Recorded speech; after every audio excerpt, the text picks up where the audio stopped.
ভঙ্গুর যুদ্ধবিরতি ভেঙে আবারও বড় ধরনের যুদ্ধের কিনারায় দাঁড়িয়েছে মধ্যপ্রাচ্য।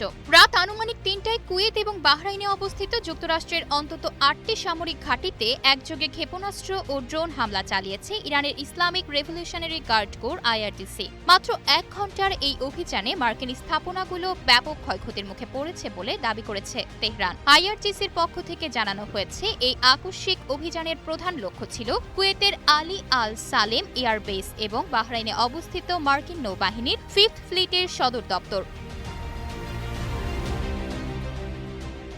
ইরানের দাবি, এই হামলাটি ছিল যুক্তরাষ্ট্রের পূর্ববর্তী একটি আগ্রাসনের জবাব। এর আগে হরমুজ প্রণালীতে একটি বাণিজ্যিক জাহাজে ড্রোন হামলার অজুহাত দেখিয়ে ইরানের দক্ষিণ উপকূলে 5টি সামরিক অবস্থানে বিমান হামলা চালিয়েছে ওয়াশিংটন।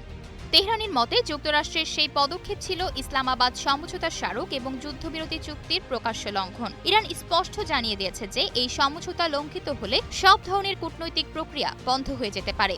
একই সঙ্গে হরমুজ প্রণালীর নৌ চলাচলের ব্যবস্থাপনায় ইরানের ভূমিকাকে উপেক্ষা না করার জন্য তারা হুঁশিয়ারি দিয়ে বলেছে, নিয়ম ভঙ্গকারী জাহাজের বিরুদ্ধে আগের চেয়েও কঠোর ব্যবস্থা নেওয়া হবে।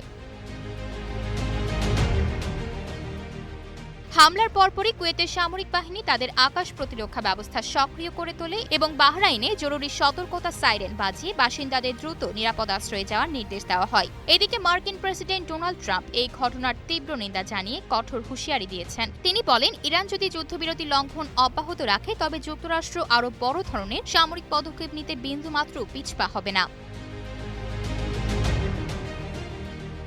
পাল্টা হুঁশিয়ারি দিয়েছে তেহরানও। ইরানের সামরিক নেতৃত্বের মতে সংঘাত আরও বাড়লে শুধু নির্দিষ্ট কিছু ঘাঁটিই নয়, বরং পুরো অঞ্চলে থাকা সামরিক স্বার্থ ঝুঁকির মুখে পড়বে। সবচেয়ে উদ্বেগের বিষয় হলো, একদিকে যখন পর্দার আড়ালে শান্তির আলোচনা আনুষ্ঠানিকভাবে এখনও সচল রয়েছে, অন্যদিকে তখন ক্ষেপণাস্ত্রের গর্জন চলছে।